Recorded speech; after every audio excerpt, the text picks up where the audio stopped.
હમણાં તમે થોડાક સમય પહેલા એક ઘટના જોઈ છે. એક કલાકારના દીકરાએ મગજમારી કઈ રીતે કોળી સમાજ આખો ભેગો થયો તો મારું નામ નથી લેવું, પરંતુ એ પહેલા મેં એક વખત એનો વિડીયો જોયો હતો કે મારા દીકરાને ભાજપ ટિકિટ આપે ને તો મારે લડાવવી. એને એવા જ માણસો જોઈએ છે જે તમારી ઉપર અત્યાચાર કરી શકે, તમને દબાવમાં રાખી શકે, તમને હેન્ડલ કરી શકે. કહેવાનો મતલબ એવો છે કે ભ્રષ્ટાચારે હાવ માજા મૂકી છે અને કહેવા વાળું કોઈ નથી. છે ને આવી પરિસ્થિતિ. અને દર વખતે ખેડૂતોની મારે વાત કરવી છે. દર વખતે આપણી હાલત કેવી હોય? હમણાંની તમને વાત કરું, મગફળી ટેકાના ભાવે મગફળી ચાલુ કરી, 1452 રૂપિયામાં મગફળી લીધી આપણી પાસેથી. જેવી બધાની ભરાઈ ગઈ ને એટલે 2200 રૂપિયા થઈ ગયા. થઈ ગયા ને? બિયારણના દાણા લેવા ગયા હતા, કેટલામાં પડી તમને? હું તો ત્યાંથી 1 કલાક પહેલા નીકળી, પછી ખબર પડી મને કે ઓહો, ખાલી અમારા ધારાસભ્ય ભોળા નથી, તમારા ધારાસભ્ય ભોળા જ છે. એને કોઈ કઈ કહેવાનું નથી, એને કોઈ કઈ કરવાનું નથી. એટલે કેવું થઈ ગયું છે, એ લોકોની માનસિકતા એવી થઈ ગઈ છે કે કાંઈ પણ કરશે, કાંઈ પણ એ ભ્રષ્ટાચાર કરે, ખોટું કરે, તમને હેરાન પરેશાન કરે, તમને આમ કહેવાય ને આમ હળધૂત કરી દે, તો એને ખબર છે કે અમને કંઈ થવાનું નથી. વાત ફેલાવી અને એકબીજાને હામા કરી દેવાની, મુદ્દાની લડાઈ ભટકાવી દેવાની. મુદ્દા આપણા શું છે? આઝાદીના આટલા વર્ષ પછી પણ આપણે પાણી માટે, રોડ રસ્તા માટે, આપણી મૂળભૂત જરૂરિયાતો માટે આપણે વલખા મારવા પડે, આપણે ભીખ માંગવી પડે.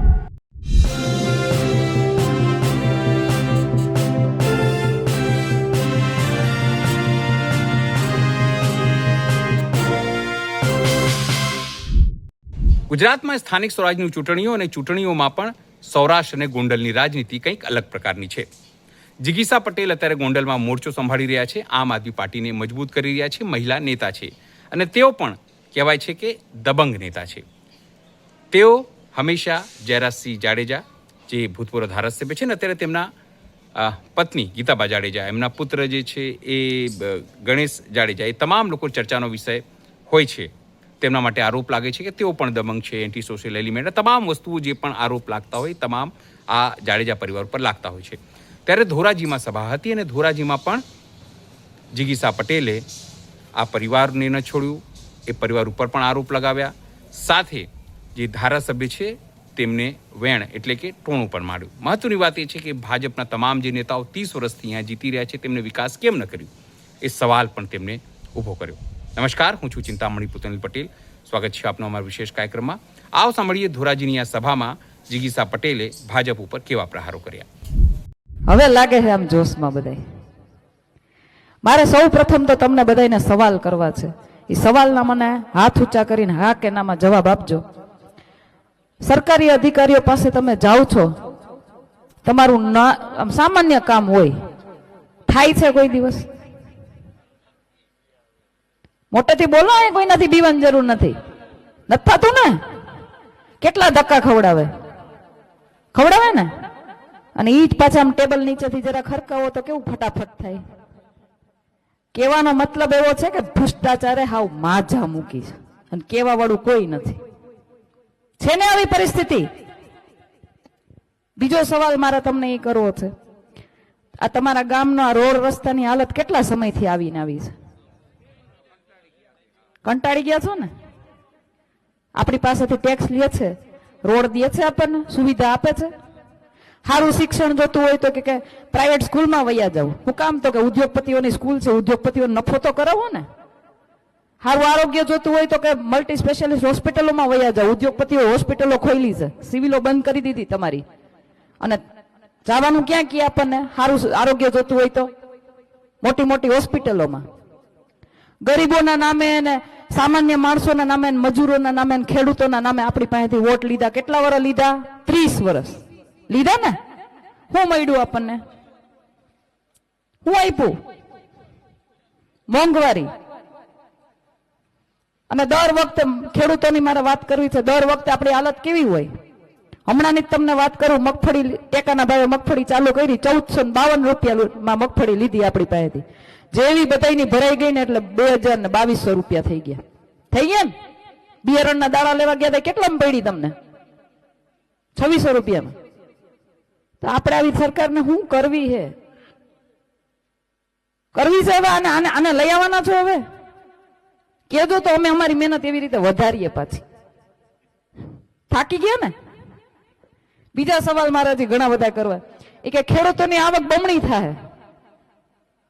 મેં તો વિચાર્યું, મેં કીધું ઓહો, મારા ભાઈઓ બિચારા ખેડૂતો બધા જમીનો બમણી કરી નાખી છે. આવક બમણી થઈ તો આપણે જમીનો લેતા ને પેલા. આવક થતી હારી તો આપણે શું કરતા? ક્યાંક જમીન ટેકવી દઈએ. આમાં કેટલાની જમીનો વધી છે મને કયો જી હાથ ઊંચો કરી. વધી હે ખાવા પીવાની.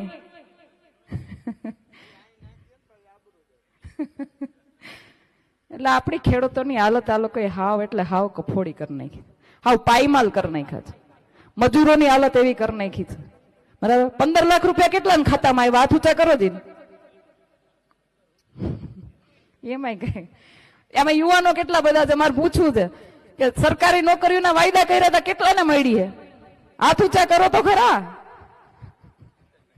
કોઈને નથી મળી. તો હવે આપણે આ સરકારને કરવી છે હું.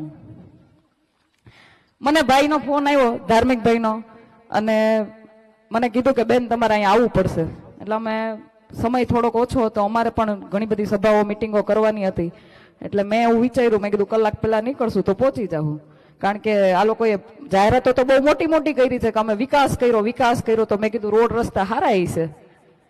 તો હું તો ત્યાંથી 1 કલાક પહેલા નીકળી. પછી ખબર પડી મને કે ઓહો, ખાલી અમારા ધારાસભ્ય ભોળા નથી, તમારા ધારાસભ્ય ભોળા જ છે.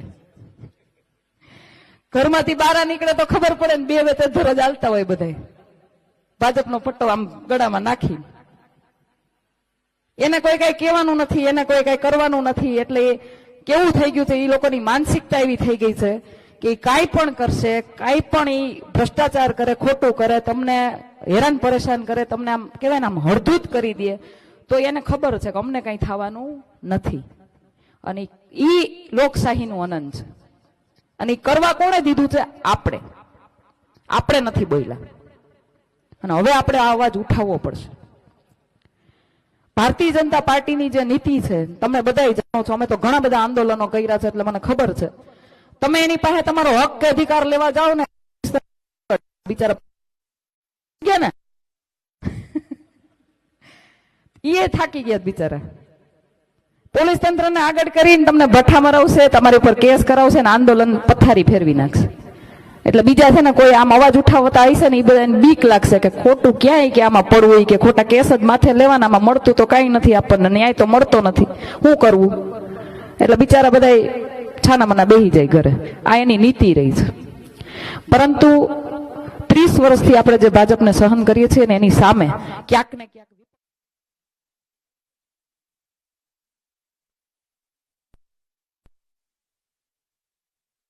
કીધું છે કે બેન વિપક્ષ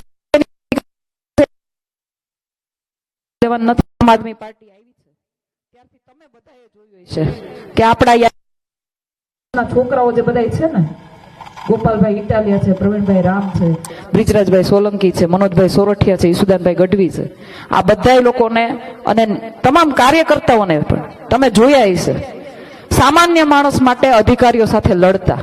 જોયા છે ને સોશિયલ મીડિયામાં બધે જોયા છે ને. એ શું કામ કરે છે? કારણ કે મારા ને તમારા જેવા લોકો છે.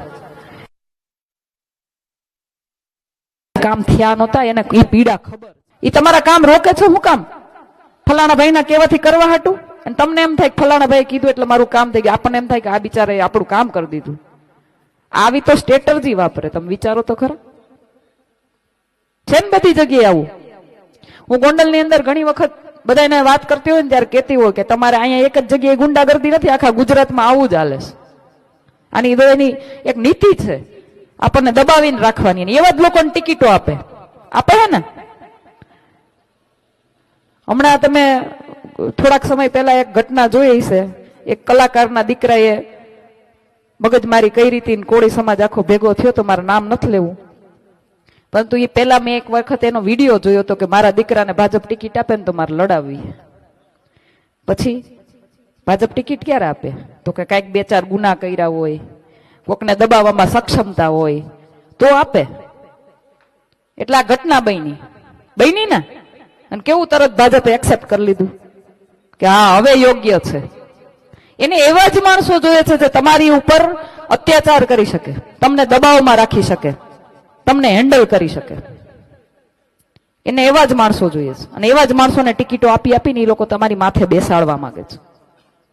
પરંતુ મારે આ લોકશાહીની વાત કરવી છે કે આ લોકશાહીની અંદર આપણને સૌથી મોટી તાકાત જો આપણને મળી હોય ને તો એ છે આપણા મતની.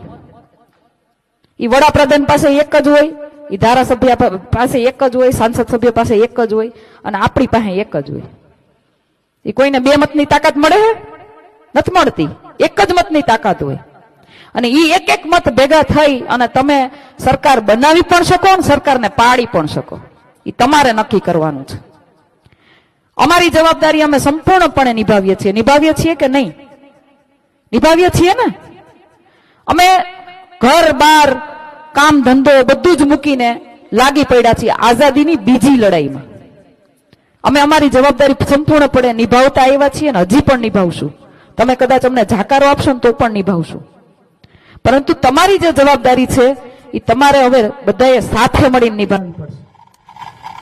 આ એટલા માટે કહું છું કારણ કે સરકારે અત્યારે કેવું કરી દીધું, સત્તા પક્ષે અત્યારે આપણી વચ્ચે એવી ફૂટ પાડી છે, એવો જાતિવાદનો કીડો નાખ્યો છે કે આપણે આપણા ભાઈની પાસે નથી બેસી શકતા.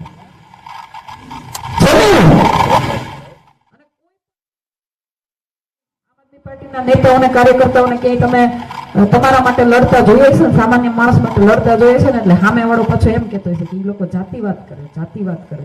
એલા ભાઈ, રોડનો પ્રશ્ન અમે ઉઠાવીએ છીએ તો એ કઈ બધાયને કામ આવશે? એક જાતિને કામ આવવાનો છે? હે? પાણીના પ્રશ્ન ઉઠાવીએ તો બધાયને કામ આવવાના, એક જાતિને કામ આવવાના છે? પણ એની એક સ્ટ્રેટેજી છે, જાતિવાદ ફેલાવી અને એકબીજાને હામા કરી દેવાની, મુદ્દાની લડાઈ ભટકાવી દેવાની. મુદ્દા આપણા શું છે? આઝાદીના આટલા વર્ષ પછી પણ આપણે પાણી માટે, રોડ રસ્તા માટે, આપણી મૂળભૂત જરૂરિયાતો માટે આપણે વલખા મારવા પડે, આપણે ભીખ માંગવી પડે. આ આપણી હાલત. અને બીજું તમને કહેવા માંગુ છું, દીકરીઓની હાલત તો તમે જુઓ. જેની ઉપર બળાત્કાર થયો હોય એ દીકરી રોડે બેહીને આંદોલન કરી ન્યાય માંગતી હોય, બલાત્કારીઓ ખુલ્લેઆમ ફરતા હોય. આનાથી વધારે ખરાબ દુર્દશા આપણા દેશની હોય શું? તમારે આ ભવિષ્ય દેવું છે તમારા દીકરા દીકરીઓ?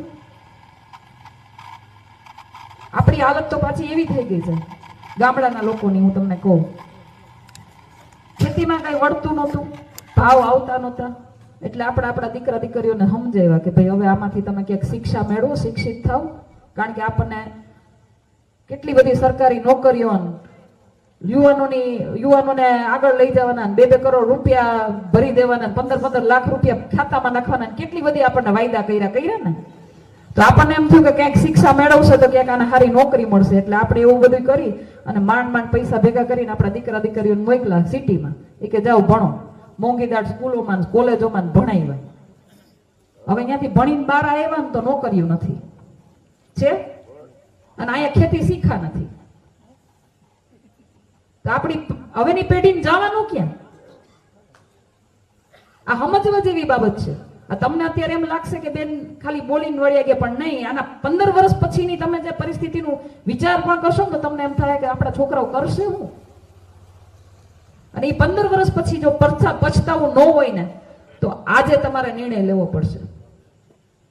અમે અમારી જવાબદારી નિભાવી અને તમને સારા ઉમેદવાર પણ દીધા, ભૂરાભાઈ અને જ્યોતિબેન. ઉભા થાવ, તમે ઉભા થાવ એટલે લોકો તમને જાણે, જોવે. ઉભા થાવ. ભૂરાભાઈ તાલુકા પંચાયતમાંથી લડે છે અને જ્યોતિબેન છે જિલ્લા પંચાયતના તમારા ઉમેદવાર છે. મજબૂત લોકો તમને આપ્યા છે. અમારી જવાબદારી અમે નિભાવી છે, પણ હવે તમે તમારી જવાબદારી નિભાવશો કે નહીં? હોકારો કરીને મને કયો, આમ આદમી પાર્ટીને મત આપશો કે નહીં? દિલ ઉપર હાથ રાખીને કયો, હું મારો અને મારા પરિવારનો મત આ ભ્રષ્ટાચારી ભાજપને ભગાડી અને આમ આદમી પાર્ટીને નાખીશ અને નખાવડાવીશ. આ પરિવર્તનની લડાઈમાં તમે અમને સાથ આપશો કે નહીં? આ પરિવર્તનની લડાઈમાં તમે અમને સાથ આપશો કે નહીં? આઝાદીની બીજી લડાઈના લડવૈયા બનશો કે નહીં? ધોરાજીમાં જે રીતે જિગીસા પટેલે ભાજપ ઉપર પ્રહાર કર્યો છે તેને લઈને આપે શું લાગે છે જરૂરથી અમારા કોમેન્ટ બોક્સમાં કમેન્ટ કરજો. એ સિવાય અમારી યુટ્યુબ ચેનલ લાઈક કરો, સબસ્ક્રાઇબ કરો, બેલ આઇકન દબાવો. સાથે અમારી વેબસાઇટ છે www.gujaratpress.in. ત્યાં પણ જઈને તમે વધુ અપડેટ થઈ શકો છો. ત્યાર માટે બસ આટલું જ. નમસ્કાર.